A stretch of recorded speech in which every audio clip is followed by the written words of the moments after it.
ایک نوجوان آیا بابے کے پاس اور کہنے لگا کہ مجھے کوئی روحانیت کا کوئی عمل سکھا دیں۔ تو بابے نے فرمایا اچھا تمہارے گھر میں برتن ہیں؟ کہا جی ہاں ہیں۔ کہا ایک ہفتے برتن دھونا، اس کے بعد آنا پھر بتاؤں گا تمہیں۔ وہ گیا، ایک ہفتے برتن دھوتا رہا، پھر آ گیا۔ کہا جی میں نے ایک ہفتہ برتن دھوئے۔ تو بابے نے پوچھا کچھ سیکھا تم نے روحانیت کو؟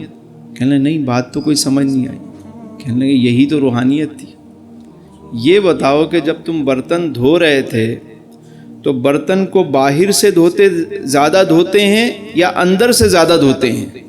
اس نے کہا کہ اندر سے زیادہ دھوتے ہیں۔ کہ بس یہی راز ہے روحانیت کا۔ سبحان اللہ سبحان اللہ۔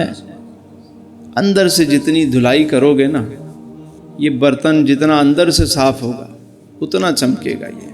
اور پتہ ہے اس کی دھلائی کون سے پانی سے ہوتی ہے؟ آنسوؤں سے ہوتی ہے۔ دل کی صفائی صرف آنسو ہیں جہاں سے یہ اس کی دھلائی ہوتی ہے۔ جتنے آنسو یہاں گرتے ہیں یہ اتنا صاف ہوتا ہے۔ اور یہ آنسو دنیا کی محبت میں نہ ہوں، پیسے کی لالچ میں نہ ہوں، بس اللہ اور اس کے رسول کی محبت میں یہ آنسو گرنا شروع ہو جائیں تو دل صاف بھی ہو جاتا ہے اور چمکدار بھی ہو جاتا ہے۔